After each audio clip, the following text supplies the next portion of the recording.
With endgame changes coming soon with the 0.5 patch, I wanted to revisit one of the most popular farming methods that is consistent throughout all of the leagues, Citadel farming. Although Temple and Abyss farming are king this league, Citadels can still make you tons of currency as Calamity fragments are worth nearly 20 divines apiece. With Atlas changes near, I wanted to test a couple of different things and have a baseline that we can all compare to next league, as Citadels are probably not going anywhere. In this video, we will go over the basics for any of you that are unfamiliar with Citadel farming, modifiers tested, profits made during this session, as well as my conclusion and recommendations to farm efficiently. So let's dive right into it.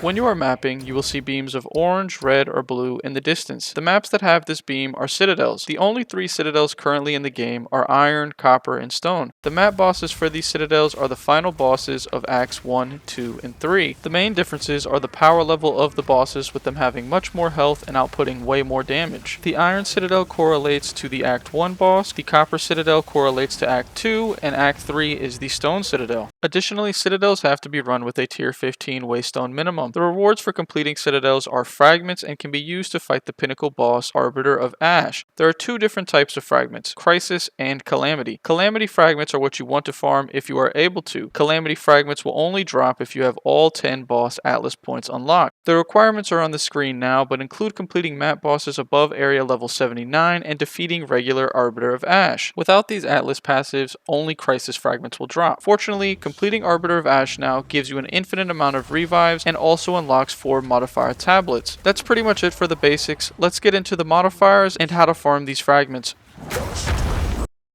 When Citadel farming, the goal is to increase waystone drop percentage, as this will increase the amount of fragment drops. Nobody actually reads the legend screen, but GGG gives us that information directly. Before I go any further, I want to show my Atlas tree for reference. Please note that I did not allocate Corrupted Infusion, as this is important because, spoiler alert, this is currently the only way to have a chance at 4 fragments consistently, but it's just not worth it because it will brick so many of your maps.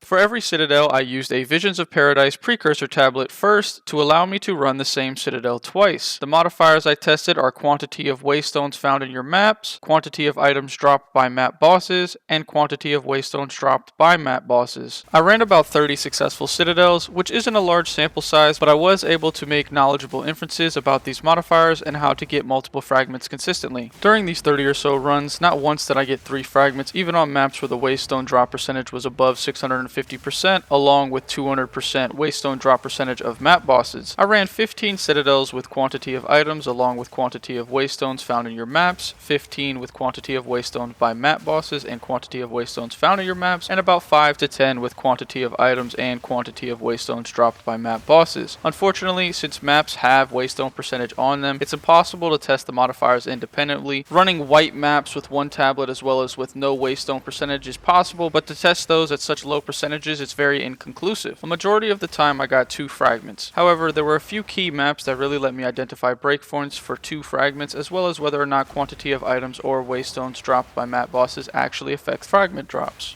So here is a map where I only got 1 fragment, even though the quantity of items is 82 and map boss waystone percentage is 117. The waystones found in this area was also 150%. Here's another map with 60% quantity of items by map bosses and 82% quantity of waystones dropped by map bosses in an area, and note the 147 waystones found in this area, and I still only got 1 more fragment. Now this is a higher waystone percentage map, and then we have 649% found in this area and over 200% waystone drops by map bosses. I had multiple maps of this caliber and still only got 2 fragments. I'll show a couple of those now. So 660% along with 205%, you would expect 3 fragments, but that wasn't the case. So we've got another high waystone percent map here. I did a little bit of research, and there has been a lot of community findings where people have noted that 150 to 200% of just increased quantity of waystones found in your maps can drop 2 fragments, similar to this map. All of this data makes me assume that the only modifier that matters is the standard quantity of waste stones found in your map. Quantity of items definitely only affects regular items and has no effect on fragments. The quantity of waste stones dropped by map bosses does not appear to affect fragment drops from this sample size, but it can't hurt to run it on your tablets if you have it, but I don't think it's worth spending the extra currency on tablets if you are in Trade League. Although these were my findings, let me know in the comments if any of you have any more data, as I'd be happy to have a better way to farm these more efficiently and we can spread that information to the community. Now let's talk about breakpoints for 2 and above fragments. It is possible to get 2 fragments like I said with as little as 150%, and you might be thinking 200% is the case. Well, here is a map where I had 427% and only got 1 fragment. There was a few others like this, but a majority of them were 2 fragments when above the 200% threshold. Again, checking the community and seeing what people have got, the breakpoint for 3 fragments seems to be around 800%, but there's no definitive number. It doesn't seem that there is a specific number and that there is just soft breakpoints, but if you go over them, you can still get 1 fragment, for example, even if you're over 200%. With the current Atlas tree, it's super difficult to get any map above 700% unless you spec into the Corrupted Infusion, but again, that's not worth it as it will brick more of your maps than making you more currency. The only other way is running the tablet combination of increased quantity of waste stones found in your maps along with your maps have an additional modifier. This will make your maps get above 800% quantity of waste stones consistently and is the best farming method, but can make the areas really difficult, and I only recommend it if you have a mirror tier build because as you can see, GNR and Doriani both got the better of me a couple of times.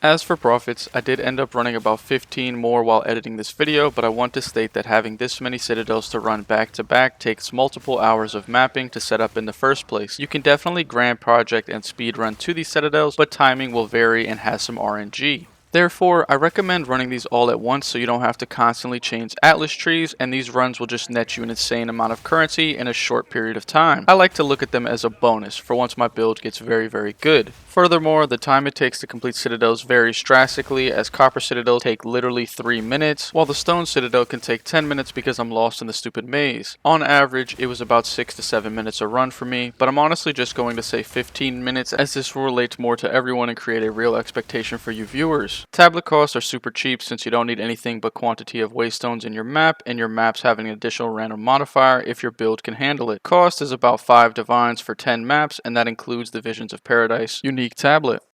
Calamity fragments are currently 15, 19, and 21 divines respectively, so the average of the 3 is 18 divines. At 4 citadels an hour or 1 every 15 minutes, you can expect to earn 6 fragments, meaning 2 of your maps will only drop 1 fragment and the other 2 being 2. Obviously, I expect it to be a little bit more than this, but from this alone, you would make 110 divines, and even at a tablet cost of 10 divs, that's 100 divines per hour. Now, of course, this is because the economy is in absolute shambles because of temples, but these always hold value since they're the only way to get the Prism of Belief unique diamond. This is all of the fragments that I got from all of these runs, and you can see that when I currency exchange them, this is the amount of divines I got. It's a nice change of pace from the standard mapping and abyss farming, so I do advise giving this farm a go. To sum up the video, quantity of waste stones found in your map is the only modifier you should care about, which I'm sure most everyone knew. You can definitely run a waste stone with a couple of revives and just run 2 tablets if your build is not strong enough to fully complete juice citadels. You will still get 2 fragments more than likely without the 3rd tablet, and you'll also have those 2 revives making it a little easier on you. As for setting this up, I typically map towards these at the start of the league when my build is not that strong and I'm still mapping to get all of my Atlas points. I do the first 3 citadels ASAP to complete the Burning Monolith for the rare tablets, but afterwards I just save them up. The only main tips that I have for fighting the bosses are trying to get a tablet with shrines and have a shrine active while you enter the boss room, along with headhunter buffs if you can afford a headhunter. Knowing the boss fight mechanics are great, but it comes with experience, so the more you do it, the better you will get. We will see how the new endgame changes affects these citadels. Maybe we will be able to get 4 to 5 fragments in one map again, like we did at the beginning of PoE 2. Again, if anyone has any information regarding these, please feel free to leave a comment sharing your knowledge to the community. We're growing every day and are almost at 1K subs, so I appreciate all of the love and support. But as always, I hope you learned something, and I'll catch you in the next one. Take it easy, Exiles.